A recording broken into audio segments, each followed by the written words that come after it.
Hello there, Drew Hanish of Whiskey Lore, and time for another whiskey tasting. Going to Ireland this time, and going to be doing a tasting of whiskey that was not out when I toured all of these distilleries, but it's a distillery that, if we just talked about Jameson being Middleton Distillery, if we just talked about Jameson, I probably wouldn't have been as easily drawn in to go to that distillery.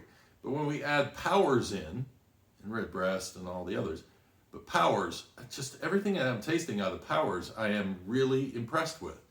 And so when a friend of mine brought over a bottle of Powers 100% Irish rye malt, I said, okay, this sounds really, or mash, they called it mash. This brings up a question, by the way, and I will cover this question in a moment.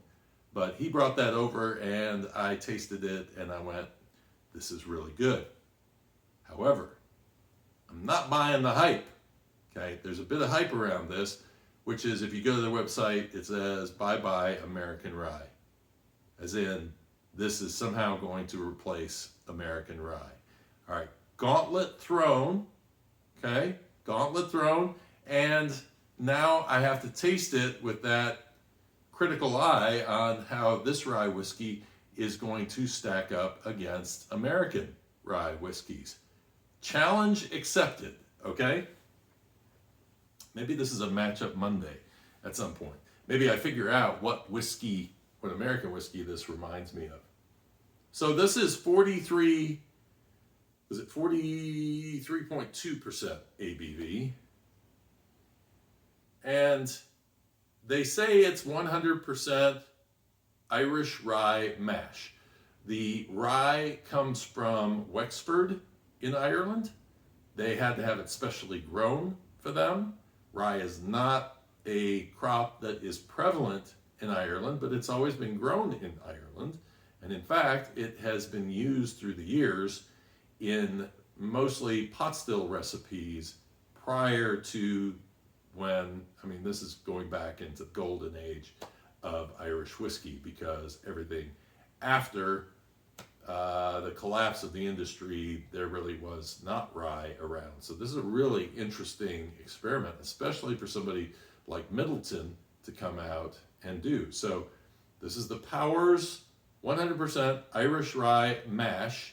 Now that tells me that it is 100% rye in the mash bill, which would say that, because there is some confusion there, that this could just mean, well, the rye that's in this is 100% Irish rye, rather than saying this is composed of 100% Irish, just rye, nothing else in this.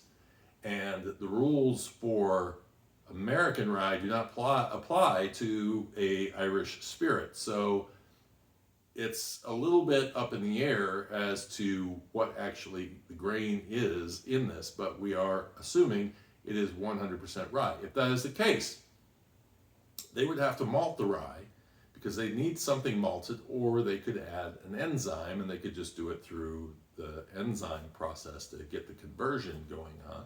I know they had headaches with it because rye is very difficult to work with. It expands and is just kind of a little nightmare for distillers. That's why a lot of them don't make it. So kudos to these guys for taking that extra step and really working with a hard to work with grain that can bring out some amazing flavors. And my curiosity about this is not to say, this is superior in some way to American rye, but more to say, what makes an Irish rye grain taste different from an American rye grain? And that's not a simple answer. There's no simple answer to that, because American ryes are very expressive. And depending on where that grain grows, you can get completely different flavors out of it. I've had so many amazing American rye whiskeys. I think, and I will get argument on this from a lot of barley fans, but I will say I think rye is the most expressive grain out there. I think it gives barley a run for its money, if not surpassing it, when you've tasted stuff like Law's San Luis Valley. Basically, they went out in the field and found wild rye, and it just had such an amazing expressiveness to it. So many flavors coming out of that, that the only other grain I can think of that has that much expressiveness is barley. So to me, there's a challenge between the two as to which one. The thing is, we don't know about world rye as much as we know about American rye. I would love to taste some German rye because America's rye came from Germany. So probably some hints there as well. Anyway, on the nose, this is a very sweet rye. Now, it's not sweet in the way that an MGP 95.5 rye is. I'm not a big fan of the MGP 95.5 rye, just it's a little bit too sweet, but I think the sweetness on that actually comes also through being put into fresh bourbon barrels. This has a lot of juicy fruit on the nose. It is very banana, tropical, nice little grain note. You get an herbally rye note in there, but it's not a herbally rye that I could compare to any American herbally rye that I've had. Maybe a little hint of a smoke note, but I think it's more of a clove note, actually, that I'm pulling in there. Back to the days of clove cigarettes. Interesting. Very, very interesting whiskey. Bye-bye, American rye. Took my Aston to the quay, but the dang thing was dry.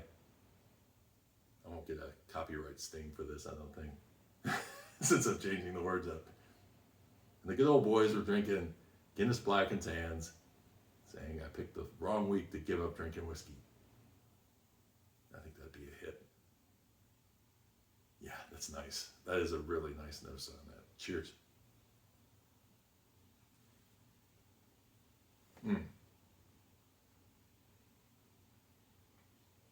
Caramel, sugar cookies, gingerbread, cinnamon. It just, wow. It's like biting into, was it Big Red gum? What is the cinnamon gum? Wow. What's interesting is they don't mention cinnamon on their website at all, but it is big. It is big on the palate. I mean, it is really an interesting amount of cinnamon. If you love that kind of cinnamon gum kind of a aftertaste, that's exactly what you get on this. It's amazing. It's sort of it's got a little French toast note to it also, because I get some grain in there as well as some of a vanilla character coming through, but just a little bit. The herbaliness of the rye sweetens on the palate. It's not going to make me forget American rye because, like single malt whiskeys, there are so many different variations that it's really down to personal taste as to which particular kind of rye you like. This is a sweeter rye, but this is a rye that, to me, is one that isn't sweet in the way that some overly sweet American ryes can be. I'm not a big Knob Creek rye fan, and I am not a big 95.5 MGP rye fan.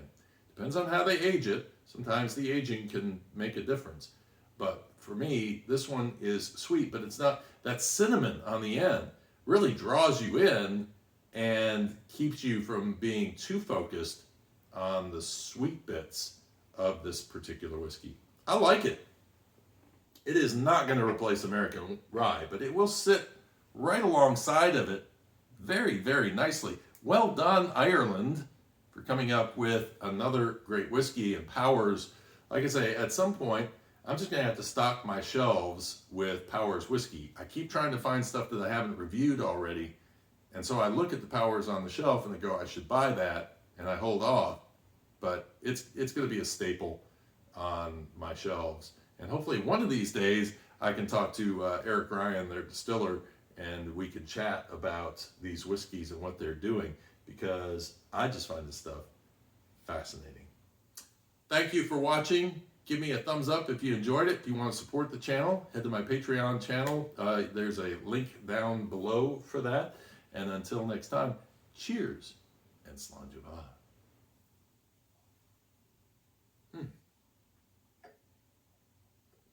Really impressive.